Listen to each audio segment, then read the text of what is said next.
अजीत डोभाल की एक तकरीर, मैं तो उनकी बात को मैंने कभी यकीन ही नहीं किया।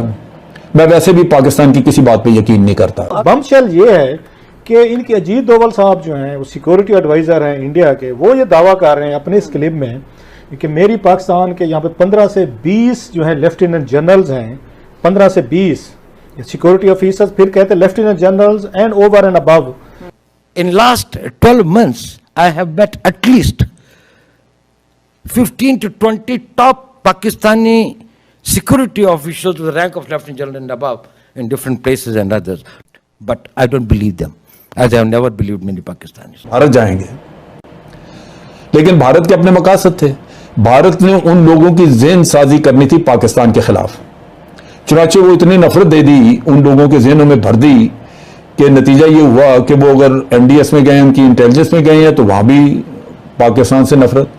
अगर पाकिस्तानी सियासतदान मिलते भी हैं तो उनका एक बहुत बड़ा एक इशू बनता है, बहुत बड़ी स्टोरी बनती है, लेकिन ये अब पता चलता है।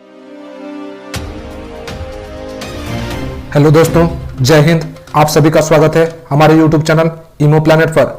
आज हम बात करने वाले हैं भारत के सुरक्षा सलाहकार सर अजीत डोभाल जी के बारे में। उन्होंने भारत की रक्षा नीति को समृद्धि और सुरक्षा के क्षेत्र में नई दिशा देने के लिए कई महत्वपूर्ण कदम उठाए हैं। जब से उन्होंने पाकिस्तान के बारे में एक स्टेटमेंट दिया है, पाकिस्तान आर्मी और आईएसआई की नींदें उड़ी हुई है। तो आइए सुनते हैं पाकिस्तानी मीडिया इस स्टेटमेंट के बारे में क्या सोच रखती है। बड़ी खबर तो ये है, बिग स्टोरी मैं समझता हूँ। जो कहते हैं ना, कभी हम ऐसे बिग स्टोरी कहते हैं, बमशेल जिसको कहा जाता है, वो बमशेल ये है कि इनके अजीत डोभाल साहब जो हैं वो सिक्योरिटी एडवाइज़र हैं इंडिया के, वो ये दावा कर रहे हैं अपने इस क्लिप में कि मेरी पाकिस्तान के यहाँ पे 15 से 20 जो है लेफ्टिनेंट जनरल्स हैं, 15 से 20 सिक्योरिटी ऑफिसर्स, फिर कहते हैं lieutenant generals and over and above, जो इन्होंने कहा आमिर भाई ने कि उसके बाद तो 4 स्टार होता है। तो मेरी उनसे कोई 12 महीनों के दौर में, मतलब 1 साल के मुख्तलिफ पीरियड में मेरी मुलाकातें हुई हैं। सो माहौल उस वक्त सेट हो रहा था।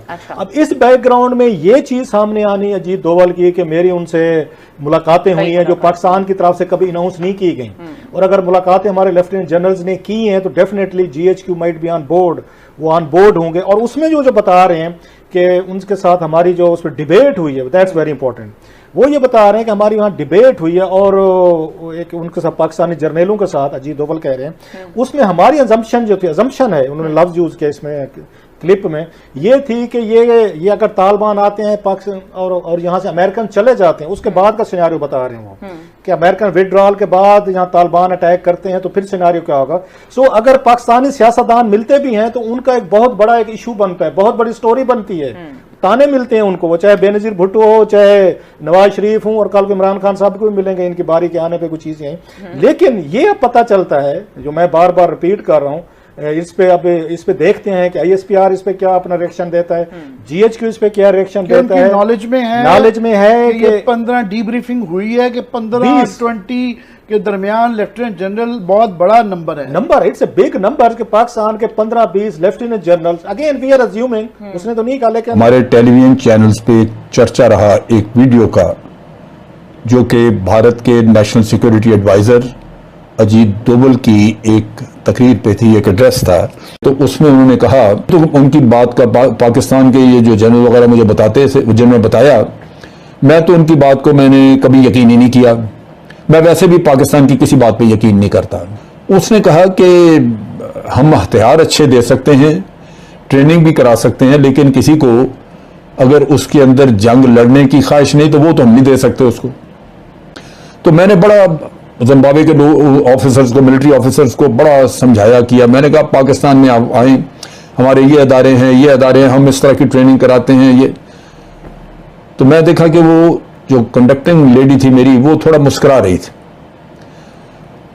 जब वहां से हम हिले तो उसने मुझे कहा कि सर, इंग्लिश में उसने कहा कि सर, ये जितना जी चाहे इनके साथ टकरे मारेंगे, पाकिस्तान नहीं जाएंगे ट्रेनिंग के लिए, ये भारत जाएंगे। लेकिन भारत के अपने मकासद थे। भारत ने उन लोगों की ज़हन साजी करनी थी पाकिस्तान के खिलाफ, चुनाचे वो इतनी नफरत दे दी, उन लोगों के जहनों में भर दी कि नतीजा ये हुआ कि वो अगर एनडीएस में गए, उनकी इंटेलिजेंस में गए हैं, तो वहां भी पाकिस्तान से नफरत, आर्मी में है तो पाकिस्तान से नफरत, क्योंकि भारत ने उनकी जो ट्रेनिंग कराई वो ये थी। एक अंडरस्टैंडेबल सी बात है कि रिटायर्ड लोग भी से कहाँ मुलाकातें हुई हैं कि हम ले रहे हैं। सो ये पाकिस्तानी अवाम के लिए एक मेरी एक थोड़ी सी रिक्वेस्ट है, जज्बाती ना हुआ करें। जो दोनों मुल्कों के तोपें गन्ने हम लेके बॉर्डर पे पहुंच जाते हैं, ट्विटर पे एक दूसरे की माँ बहनें कर रहे होते हैं, गाली गलोच पेट्रियाटिज्म का मुजाहरा कर रहे होते हैं, लड़ जरूर पेट्रियाटिज्म भी करें, आपके बैक पे जो हमारे बड़े बिग गन्स हैं वो एक दूसरे से मिलते भी हैं। हमारे लिए सिर्फ लेसन ये है कि इंडिया के साथ साथ जो अमेरिका से मैसेजेस आ रहे हैं, ख़ासतौर पर प्रोड्यूसर साहब दिखा सकें कि हाल ही में जो है जो अमेरिकी सदर ट्रंप के नेशनल सिक्योरिटी एडवाइज़र थे जॉन बोल्टन साहब जो हैं, उनको बाद में निकाल दिया गया था। उन्होंने बहुत ही एक खौफनाक किस्म का आर्टिकल वाशिंगटन पोस्ट में लिखा है जिसमें उन्होंने कहा है कि जनाब ये पाकिस्तान को हम बड़े ही सालों से 20-40 साल से इग्नोर कर रहे हैं, हमने इनको न्यूक्लियर कंट्री भी बनने दिया, हमने इनको जो है ना ये भी अलाउ किया कि अफ़गानिस्तान में ये जो हम हारे हैं वो भी इनकी वजह से हैं, और ये दहशतगर्दी को भी पनपते हैं। अब टाइम आ गया इनको टकरने का और इनका लेसन बनाने का और सबक हासिल करने का। बहुत ज़्यादा उसके अंदर जो है ना पाकिस्तान के लिए वार्निंग्स हैं और बहुत ज़्यादा इस तरह का है। तो सिर्फ ये है कि साहब का मैं व्यूज़ पे चाहूँगा कि हम यहाँ पे जो एक तबका बहुत ज़्यादा प्री मेच्योरली तालियां बजा के बहुत ज़्यादा खुश हो रहा है। हमारे लिए बड़ा ही चैलेंजिंग टाइम है। अफ़गानिस्तान एक बहुत बड़ा